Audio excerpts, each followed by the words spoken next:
Hello दोस्तों, कैसे हो आप सब। मैं उम्मीद करता हूँ आप सब अच्छे होंगे। लेकिन आप सबके मन के अंदर भी एक बड़ा सवाल यही है कि क्या हमें इंडियन क्रिप्टो करेंसी एक्सचेंजेस हैं उन पे ट्रेड करना चाहिए। क्योंकि जब से एफआईयू ने अब जो नोटिफिकेशन जारी की थी या शो को नोटिस भेजा था और उसके बाद यूआरएल ब्लॉक हुए, ऐप्स ब्लॉक हुए इंटरनेशनल एक्सचेंजेस के, तो सबको यही लगने लगा या ज़्यादातर लोग इंटरनेशनल एक्सचेंजेस से इंडियन एक्सचेंजेस पे अपनी क्रिप्टो करेंसी शिफ्ट कर रहे हैं। तो यहाँ पर बहुत सारी क्वेरीज आई, बहुत सारे क्वेश्चन आए कि क्या सर एफआईयू कंप्लायंट होना ही काफ़ी होता है या इन इंडियन एक्सचेंजेस को यहाँ पर अपने आप में इम्प्रूवमेंट करनी चाहिए। क्योंकि बहुत सारी कमियां हैं जो निकल के आई, जो आप सबने भी बताई और हमने भी ऑब्जर्व करी। तो उस बारे में मैं बताऊंगा और क्या इंडियन एक्सचेंजेस को यहाँ करना चाहिए। क्योंकि एक तरह से तो ऐसा लगता है, पहली नज़र में देखते हैं कि लूट हो रही है। अब वो कैसे, उसको समझने की कोशिश करेंगे। और मैं किसी एक्सचेंज का यहाँ नाम नहीं लूँगा, लेकिन यहाँ पर वो कैसे सुधार कर सकते हैं, दो तीन चीज़ें जो इमीडिएटली वो कर सकते हैं उस बारे में मैं बात करूँगा।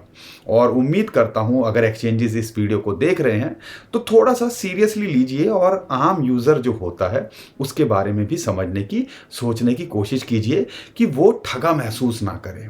और साथ के साथ में यहाँ पे क्या हमारी गवर्नमेंट हमें कोई खुशखबरी दे सकती है। क्योंकि बजट की बात करते हैं, इंटरिम बजट पेश होने वाला है 1 फरवरी से, उम्मीद है वो जो है शुरू होगा। और क्रिप्टो करेंसी को लेके वहाँ क्या निकल के आ सकता है और क्या मार्केट के अंदर न्यूज़ चल रही है उसके बारे में बात करेंगे। क्योंकि यहाँ पे दो तीन चीज़ें हैं जो समझने की है। क्या रेगुलेटरी जो प्रॉपर रेगुलेशंस आएंगे या कुछ उसके अंदर से निकलता दिख सकता है। दूसरी बात, जो 1% टीडीएस है क्या उसको कम किया जा सकता है, 0.1% किया जा सकता है। क्योंकि सबसे बड़ा इशू है 1% टीडीएस का ही है, ट्रेड जो लोग नहीं कर पा रहे हैं। और तीसरी बड़ी चीज़, क्या हमारा जो लॉस है हम उसको सेट ऑफ कर पाएंगे कि नहीं कर पाएंगे, और जो टैक्स है क्या वो कम होगा कि नहीं होगा। तो यहाँ पर ओवरऑल मैं कोशिश करूँगा बताने की, और क्या हमने समझा और क्या जब हमने लोगों से बात करी क्या निकल के आया उस बारे में बात करूँगा। अगर आपको लगता है हम आपके काम आ रहे हैं, हमारा कंटेंट अच्छा लगता है, तो चैनल को सब्सक्राइब कीजिए, शेयर कीजिए इस वीडियो को ताकि लोगों तक पहुंचे और वो भी समझे कि एक्चुअल में यहाँ पे प्रॉब्लम हो क्या रही है और क्यों अभी भी लोग इंडियन क्रिप्टो करेंसी एक्सचेंजेस पे ट्रस्ट नहीं कर पा रहे हैं, और क्या हमारी गवर्नमेंट कुछ खुशखबरी हमें दे सकती है जो है आने वाले कुछ दिनों के अंदर। तो बहुत कुछ है, वीडियो को लाइक करिएगा, चैनल को सब्सक्राइब कीजिएगा और शेयर करना बिल्कुल मत भूलिएगा। लेकिन दोस्तों, सबसे पहले मैं यहाँ पे इंडियन एक्सचेंजेस की बात कर लेता हूँ। हम सबको पता है कि जो है इंडियन एक्सचेंजेस इस टाइम पे यही बोल रहे हैं हम एफआईयू कंप्लायंट हैं, जो फाइनेंशियल इंटेलिजेंस यूनिट है, और जिन्होंने ही शो कोज नोटिस भेजा था, या आप कह लीजिए जो इंटरनेशनल एक्सचेंजेस हैं जिनके यूआरएल्स को यहाँ बैन किया, व ऐप्स को हटा दिया कि भैया जब आप हमें बताइए कि आप कंप्लायंट नहीं हैं तो आप यहाँ पे किस हिसाब से ट्रेड कर रहे हो या इंडियन यूजर्स को सर्व कर रहे हो। बात तो उनकी कहीं हद तक सही है। कोई भी गवर्नमेंट चाहेगी, कोई भी चाहेगा कि भैया अगर यहाँ पे कुछ कर रहे हो तो हमें तो बताओ क्या कर रहे हो, कैसे हो रहा है, सारी चीज़ें। तो एक तरह से ये चीज़ ठीक लगती है। लेकिन जो इंडियन एक्सचेंजेस कर रहे हैं यहाँ पर कि हम एफआईयू कंप्लायंट हैं, सिर्फ इसकी बात हो रही है। लेकिन जो कमियां हैं उनको तो पूरी करो। इंटरनेशनल लेवल के जो एक्सचेंजेस हैं उनके पास में या कहीं मैच करने की तो कोशिश करो। तो यहाँ पे जो इशू निकल के आ रहे हैं, जो आप सबने हमारे साथ शेयर किए, मैं कुछ पॉइंट वाइज बताऊंगा और इनको क्या कर सकते हो जो इंडियन एक्सचेंजेस है, थोड़ा सा उसको भी समझाने की मैं कोशिश करूंगा। सिर्फ एफआईयू कंप्लायंट होना ही सिर्फ इतना नहीं होता, इसके अलावा आपको क्या करना चाहिए। सबसे इंपॉर्टेंट बात है, लोग अगर ट्रेड करना भी चाहें तो एक इशू निकल के आता है कि भैया ½ आप जो है ट्रांजैक्शन फीस ले रहे हो। ज़्यादातर जो एक्सचेंजेस हैं ½ ले रहे हैं। अब ½ और इंटरनेशनल एक्सचेंजेस पे 0.1%, इसमें बहुत फ़र्क है। अगर हम मान लो बाय सेल में ही बंदा 1% आपको दे देगा, अगर 1-1.5%, 2% पे खेल रहा होगा तो कैसे करेगा वो सारी चीज़ें। तो सबसे पहले आप अगर बोलते हो कि हम एफआईयू कंप्लायंट हैं, हम इंटरनेशनल जो एक्सचेंजेस से compete कर रहे हैं, तो इमीडिएटली 0.1% कर दो ना भैया। ट्रांजैक्शन फीस जो आपके ट्रेडिंग फीस को आप कहती है, मेकर टेकर फीस जो जिसको कहते हैं, कर दो। कम से कम आगे तो आओ, लोगों को कॉन्फिडेंस तो आए कि हाँ भैया आप मैच करने की कोशिश कर रहे हो। एक सबसे पहला पॉइंट ये था। दूसरी बात जो निकल के आती है, इंटरनेशनल एक्सचेंजेस पे, या आप कह लीजिए अगर गूगल पे भी सर्च मारोगे, बिटकॉइन का प्राइस इस टाइम पे 34 लाख के आसपास चल रहा है।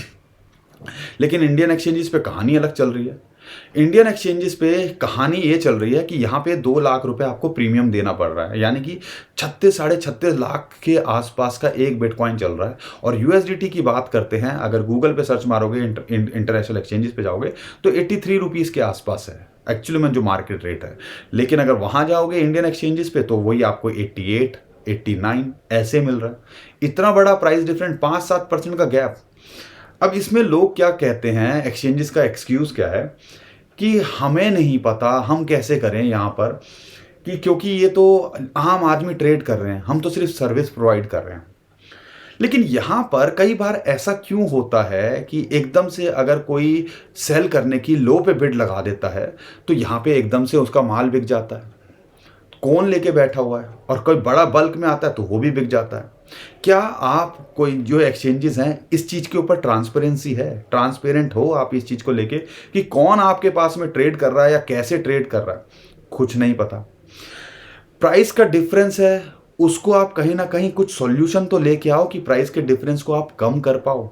इसका क्या सॉल्यूशन है, इसके बारे में लोगों को बताओ, कॉन्फिडेंस आए कि भैया हाँ आप कुछ कर रहे हो। कई कॉइन्स में तो यहाँ लिक्विडिटी की इतनी प्रॉब्लम है। अब ये एक्सक्यूज़ देते हैं ज़्यादातर जो एक्सचेंजेस हैं कि लिक्विडिटी का इशू है, लोग आएंगे तो यहाँ पर लिक्विडिटी आएगी। लेकिन लिक्विडिटी के इशू के अंदर अगर आपने गलती से मार्केट ऑर्डर लगा दिया, मार्केट ऑर्डर बल्क में, मान लो आपने अगर 10 बिटकॉइन एक साथ खरीद डाले और गलती से मार्केट ऑर्डर पे खरीद डाले, तो हो सकता है आपको वो 36 लाख जो 36.5 लाख है उसके बदले आपकी एवरेज 40, 45, 50 लाख तक पहुंच जाए। और अगर सेल कर दिया तो हो सकता है आपने वही चीज़ जो एक्चुअल में 36 लाख की इंडियन एक्सचेंजेस पे है, वो चीज़ आपको जो है सेल करोगे तो आपके हाथ में 25-30 लाख रुपए आए एक बिटकॉइन पे।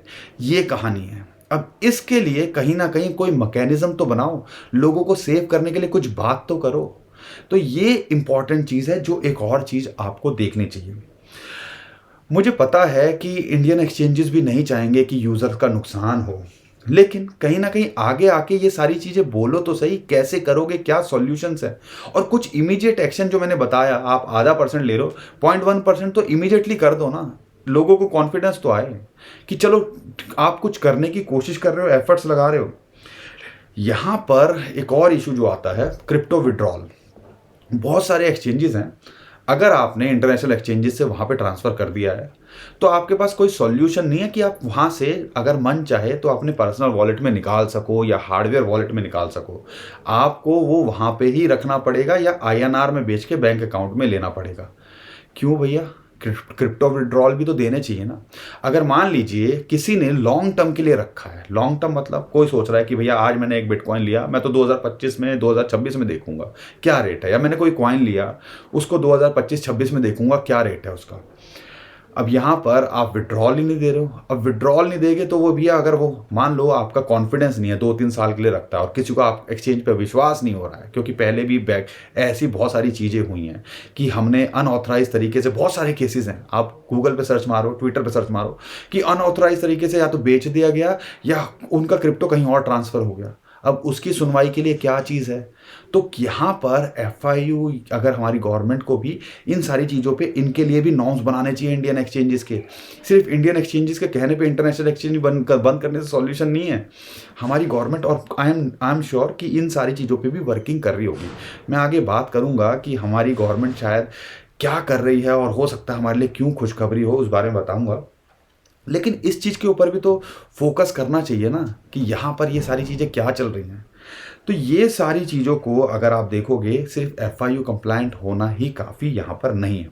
अगर हार्डवेयर की वॉलेट के अंदर कोई लेना चाहे तो समझ लीजिएगा कई एक्सचेंजेस और बड़े एक्सचेंजेस के अंदर भी वो फैसिलिटी यहाँ पे नहीं मिल पा रही है। तो इसके ऊपर आप ओपन करो। और यहाँ पर बहुत सारे लोग ये मिसकंसेप्शन लेके आए हैं, और इसके लिए हमने एक वीडियो भी बनाई थी कि अगर आप हार्डवेयर या पर्सनल वॉलेट में रख रहे हो तो आप कंप्लायंट नहीं हो। कंप्लायंट मतलब एज अ इंडिविजुअल अगर आप हार्डवेयर वॉलेट के अंदर या पर्सनल वॉलेट के अंदर रख रहे हो और अपनी क्रिप्टो करेंसी को डिक्लेयर किया है आपने आईटीआर के अंदर, या जो भी आपकी एजेंसी है उसको डिक्लेयर किया हुआ है इनकम टैक्स के अंदर, तो आपको परेशान नहीं होना। एक तरह से आपने ये सारी चीज़ें डिस्क्लोज करके रखी हुई हैं, लेकिन कंट्रोल आपके पास में है। ज़रूरी है हर कोई जो है इंडियन एक्सचेंज पे रखना चाहे, और इंडियन एक्सचेंज से हैक हो गया तो कौन भरोसे रहेगा, कौन कौन जिम्मेवारी लेगा। तो ये सारी चीज़ों पे इतने सारे पॉइंट्स हैं जिनके ऊपर आपको भी थोड़ा ध्यान देना है, और इंडियन एक्सचेंजेस को भी यहाँ ध्यान देना है। लेकिन हमने बहुत डिसपॉइंटमेंट होती है कि जब प्रीमियम की बात आती है, इंटरनेशनल मार्केट में चल रही है 34 साढ़े 34 लाख की, और हमें खरीदनी पड़ रही है 36.5 लाख की। उसके ऊपर फिर हम उसको सेल करते हैं तो हमें टैक्स भी देना पड़ता है, 1% टीडीएस भी देना पड़ता है, और उसके बाद में जो है ½ % फीस भी दो, और फिर बेचोगे तो ½% फिर दो। ये भी सारी चीज़ें, तो कहीं ना कहीं आप भी तो एफर्ट्स लगाओ, आप भी तो कोई सॉल्यूशन या कुछ ना कुछ रिलीफ देने की कोशिश करो। सिर्फ गवर्नमेंट से एक्सपेक्ट करोगे क्या? अब सबसे पहले ये चीज़। लेकिन यहाँ पर एफआईयू की जो बहुत सारी इंफॉर्मेशन निकल के आई कि जो ये सजेशन दी हैं, जो ये एक्सचेंजेस हैं, उन्होंने ही सारा कुछ बताया था कि इंटरनेशनल एक्सचेंज पे ऐसा चल रहा है। और एक बात मैं आप एक तरीके से सही भी मानता हूँ इस चीज़ को, कि चलो ठीक है, अगर इंटरनेशनल एक्सचेंजेस कंप्लाइंट नहीं कर रहे हैं और बाहर जा रहा है पैसा प्रॉफिट, तो वो भी कोई सही बात नहीं है। लेकिन अगर आप उस लेवल के हो जाओगे तो लोग यहाँ पे ही ट्रेड करेंगे। इन सारी चीज़ों के सॉल्यूशन दो ना। सिर्फ एक्सक्यूज़ देने से या एफआईयू कंप्लाइंट होने से सिर्फ आपका ये बस काम बन जाएगा, ये सही बात नहीं लगती है। लेकिन यहाँ पर जो इम्पोर्टेंट चीज़ निकल के आ रही है, और जो मार्केट के अंदर न्यूज़ चल रही है, मैं आपको स्टेप बाय स्टेप बताता हूं, लेकिन उससे पहले बाइनेंस और ओकेएक्स की अपडेट दे देता हूं। इंटरनेशनल एक्सचेंजेस पे क्या चल रहा है। इंटरनेशनल एक्सचेंजेस बाइनेंस की बात करते हैं, वो कह रहे हैं हम जो है इन टच हैं, कोऑर्डिनेट करने की कोशिश कर रहे हैं पॉलिसी मेकर्स के साथ में, या जो भी कर रहे हैं। और हमें पता है आईपी ब्लॉक कर दिए गए हैं, सारी चीज़ें जो भी होगा इमीडिएटली प्रॉम्प्टली आपको रिप्लाई करने की कोशिश करेंगे। और ओकेएक्स ने जितने भी यूजर्स या होल्डर्स हैं उनको एक मेल किया, 7 दिन के अंदर अपनी पर्सनल इन्फॉर्मेशन को अपडेट करो, कंप्लाइंट करो, केवाईसी करो, और नहीं तो आपको यहाँ पर हम ट्रेड करने नहीं देंगे। और आपको, क्योंकि लोकल रेगुलेशन से वो कंप्लाई करना चाह रहे हैं, तो हो सकता है आने वाले टाइम के अंदर आपको ये जो है एक्सचेंजेस कंप्लाई करते दिखें। लेकिन अगर आप इंडियन एक्सचेंजेस पे रखना नहीं चाहते हो, और एक दो मुझे लगता है महीने के अंदर सारी पिक्चर क्लियर हो जाएगी कि क्या एक्चुअल में आगे होने वाला है, तो उसके लिए अगर आपके पास में कोई ऑप्शन नहीं है तो पर्सनल वॉलेट और हार्डवेयर वॉलेट खरीद लो। पर्सनल वॉलेट ऑनलाइन वॉलेट होते हैं, लेकिन ध्यान रखिएगा वो जो वॉलेट्स होंगे उसके अंदर थोड़ा सा आपको सीरियसली फोकस करना पड़ेगा। और वो फोकस क्या है, अगर हार्डवेयर वॉलेट ले रहे हो तो पास जो फेज होते हैं, जो 24 से 12 वर्ड्स होते हैं, उनको भूलिएगा मत, बहुत अच्छे से सेव करके रखिएगा। दूसरी चीज़ आपको क्या करनी है, अगर मान लो आपका फंड ज़्यादा बड़ा नहीं है और इंडियन एक्सचेंज पे आप रखना नहीं चाहते हो, तो क्या कर सकते हो। दूसरा ऑप्शन है, एक ऑनलाइन वॉलेट लो, लेकिन उसके लिए कोशिश करो एक सेपरेट मोबाइल हो जिसके अंदर आप फालतू की वेबसाइट ना खोलो, जिससे आपके मालवेयर या जो है वायरस आ जाएं। अगर वो आ गया, फ़ोन हैक हो गया, तो क्रिप्टो करेंसी उड़ भी सकती है। तो ये भी एक रीज़न है लोग जो है इंडियन एक्सचेंजेस पे भी जा रहे हैं। तो कहीं ना कहीं आपने गलती करी तो आपका माल भी उड़ सकता है। ये सारी ओवरऑल चीज़ें चल रही हैं। और अगर जो मार्केट के अंदर क्रिप्टो रेगुलेशंस को लेके क्या अपडेट निकल के आ रही है, क्या चीज़ें हो रही है, वो मैं आपके सामने रखता हूँ। दोस्तों, 1 फरवरी से उम्मीद है इंटरिम बजट यहाँ पे पेश होगा। इंटरिम बजट क्या होता है? यूजुअली क्या होता है, पूरा का पूरा बजट पेश किया जाता है, लेकिन अब हमें पता है कि इलेक्शन आने वाले हैं और इलेक्शन से पहले गवर्नमेंट को एक बजट रखना है। अब उसको हम इंटरिम बजट कहते हैं। आप कह लीजिए फुल फ्लैज जो बजट होगा वो जो है इलेक्शन के बाद में जो भी गवर्नमेंट आएगी वो अपने सामने रखेगी। तो इंटरिम बजट के अंदर यहाँ पर जो ICRA, अगर मैं बात करता हूँ, investment information credit rating agency, वो एक्सपेक्ट कर रही है कि यहाँ पर रेगुलेटरी फ्रेमवर्क गवर्नमेंट की तरफ से हो सकता है इंक्लूड करे, ताकि और पार्टिसिपेशन हो क्रिप्टो मार्केट का या क्रिप्टो मार्केट के अंदर। तो एक रेगुलेटरी जो है फ्रेमवर्क बनता तैयार दिख सकता है, या हो सकता है उसके बारे में कुछ आगे बजट के अंदर बताया जाए। दूसरी चीज़ जो मार्केट एक्सपेक्ट कर रही है, गवर्नमेंट की तरफ से कोई स्टेटमेंट नहीं है, और वो एक्सपेक्ट कर रहे हैं यहाँ पर जो वर्चुअल डिजिटल एसेट पे 1% TDS लगता है, हो सकता है कि वो 0.1% कर दिया जाए। अब ये जो एक्सपर्ट हैं या जो मार्केट के जानकार हैं वो एक्सपेक्ट कर रहे हैं। और हो सकता है ऐसा पॉसिबल हो जाए क्योंकि गवर्नमेंट को भी पता है इलेक्शन भी आने वाले हैं और बहुत सारे लोग क्रिप्टो करेंसी होल्डर्स जो हैं वो थोड़ा-सा खफा-खफा से लगते हैं। तो हो सकता है कि उनके लिए गुड न्यूज़ आ जाए कि टैक्स थोड़ा कम होता दिखे या कुछ नई चीज़ें आती दिखें, या हो सकता है जो टीडीएस का सबसे बड़ा इशू लग रहा है ट्रेडर्स के लिए, तो 0.1% होता दिखे। तो ये पॉसिबिलिटी हो सकती है, संभावना है इसकी। तो ये भी पॉसिबिलिटी हो सकती है क्योंकि गवर्नमेंट कोई भी नहीं चाहेगी कि कोई भी नाराज़ रहे, और ख़ासकर वो भी इलेक्शन से पहले। तो सबको खुश करने की हो सकता है यहाँ पे चीज़ें निकल के आएँ।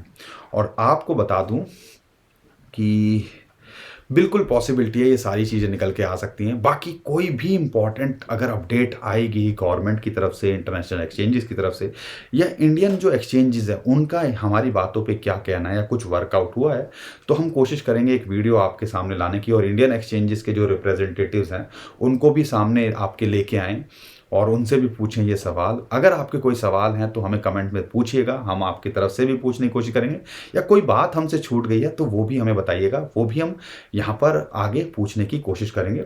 और अगर आपको हमारा कंटेंट अच्छा लगता है और समझ में आता है और चीज़ें हम आपके लिए कुछ एडिशन कर रहे हैं वैल्यू आपकी नॉलेज के अंदर, तो वीडियो को लाइक करिए, शेयर कीजिए। शेयर करना ज़रूरी है ताकि लोगों तक पहुँचे मार्केट के अंदर क्या चल रहा है और हमें भी क्या करना चाहिए। उम्मीद करता हूँ आपको वीडियो पसंद आई होगी। वीडियो पसंद आई है तो लाइक करके जाइएगा, शेयर करके जाइएगा, और ट्विटर टेलीग्राम पे भी फॉलो हमें कर लीजिए। नीचे डिस्क्रिप्शन में हमने लिंक दे दिया, जो भी इंस्टेंट अपडेट आती है हम वहाँ पे भी करने की कोशिश करते हैं, उसका भी आप फ़ायदा उठा पाओगे। अभी के लिए विदा लेता हूँ। खुश रहिए, मुस्कुराते रहिए, कमाते रहिए, और स्कैमर से सावधान रहिए। और यहाँ पर बहुत सारे स्कैमर हैं जो हमारे नाम से स्कैम करने की कोशिश कर रहे हैं, तो नीचे डिस्क्रिप्शन में जो लिंक है उन्हीं से हमें फॉलो कीजिएगा। अभी के लिए विदा लेता हूँ। खुश रहिए, मुस्कुराते रहिए, कमाते रहिए। आपका दोस्त पंकज। थैंक यू, नमस्कार, धन्यवाद।